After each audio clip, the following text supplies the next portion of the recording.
सप्तरीको राजविराज भारदा सडक खण्ड अन्तर्गत 8 किलोमिटर सडक निर्माण कार्य झण्डै 4 वर्ष हुन लाग्दा पनि पूरा हुन नसक्दा स्थानीय जनजीवन कष्टकर बन्दै गएको छ। सडक निर्माणको जिम्मा लिएको शाह इन्जिनियरिङ कन्स्ट्रक्सनको ढिलासुस्ती र लापरवाहीका कारण सडक अल्पत्र अवस्थामा छ भने सर्वसाधारण दैनिक शास्ति भोग्न बाध्य छन्। 2079 असार 23 गते सडक डिभिजन कार्यालय लाहान मार्फत 22 करोड 53 लाख रुपियाँ भन्दा बढी लागतमा ठेक्का सम्झौता भएको उक्त सडक निर्माणको म्याद पटक पटक थपिँदै आए पनि अपेक्षित प्रगति हुन सकेको छैन। 10 मिटर चौडाइको सडक, नाला तथा अन्य संरचना सहित राजविराजदेखि पूर्वतर्फ 8 किलोमिटर खण्ड निर्माण गर्नुपर्ने भए पनि हालसम्म आधारभूत संरचना नै पूरा हुन सकेको छैन। सडक विभागका अनुसार हालसम्म भौतिक प्रगति करिब 20% मात्र छ। यसले ठेकेदार कम्पनीको कार्यशैलीमाथि गम्भीर प्रश्न उठाएको छ। स्थानीयका अनुसार वर्षायाममा हिलो र हिउँदमा धुलोका कारण आवत जावत अत्यन्तै कष्टकर बनेको छ।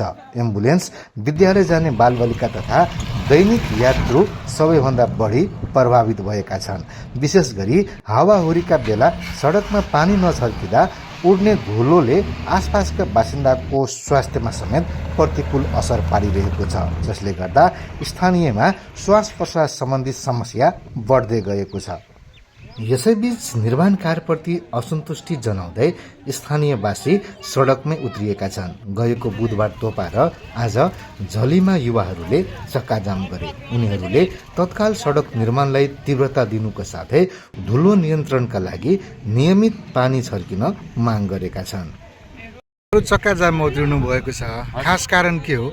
कारण भनेको तपाईँले यो चाहिँ ठिकाको तपाईँले 5 वर्ष जति भइसक्यो, केही काम भएको छैन। यसले हावाहुरीले गर्दा तपाईँको यो रोडमा यति अप्ठ्यारो हुन्छ, हिँड्न पनि, यो घरबाट त्यो घर जान पनि अप्ठ्यारो हुन्छ, गाडी चल्न झन् यति अप्ठ्यारो हुन्छ। तपाईँले झन् माघ महिना जस्तो हुरी के भन्छ त्यसलाई भनेपछि यो धुवा धुलोले गर्दा चाहिँ लास्ट अप्ठ्यारो भइरहेछ। ठेकेदार के भन्छ? ठेकेदारले त कहिले काहीँ जाम गरेपछि मात्र एक दिन गाडी पठाउँछ, त्यहाँदेखि गाडी नै पठाएको छैन। भनेपछि अहिले तपाईँहरूको माग यो सडक चाहिँ तुरुन्त राम्रोसँग निर्माण नभए पनि निर्माण गर्ने त ठेकेदारको काम हो, तर पानी चाहिँ एकदम भरपूर मात्रामा चाहिने हो। नियमित चाहिँ पानी राख्नु पर्यो। हजुर, भरपूर मात्रामा पानी नहालेपछि त्यस्तै अप्ठ्यारो नै हुन्छ। हो, यो सडक निर्माणमा भएको ढिलाइबारे पटक पटक आवाज उठ्दै आएको छ। तत्कालीन सप्तरी 2 का सांसद तथा जनमत पार्टीका अध्यक्ष सीके राउतले समेत संसद र सामाजिक सञ्जाल मार्फत यो सडकका विषय उठाएका थिए, तर त्यसको प्रतिक्रिया स्वरूप ठेकेदार कम्पनीले उल्टै उनी विरुद्ध उच्च अदालत राजविराजमा मानहानिको मुद्दा नै दायर गरिदिएका थिए। उता ठेकेदारले लामो समयसम्म काम सम्पन्न गरेपछि सडक डिभिजन लाहानका इन्जिनियर शिवनारायण शाहले ठेक्का तोड्ने प्रक्रिया अघि बढाएको जनाएको छ।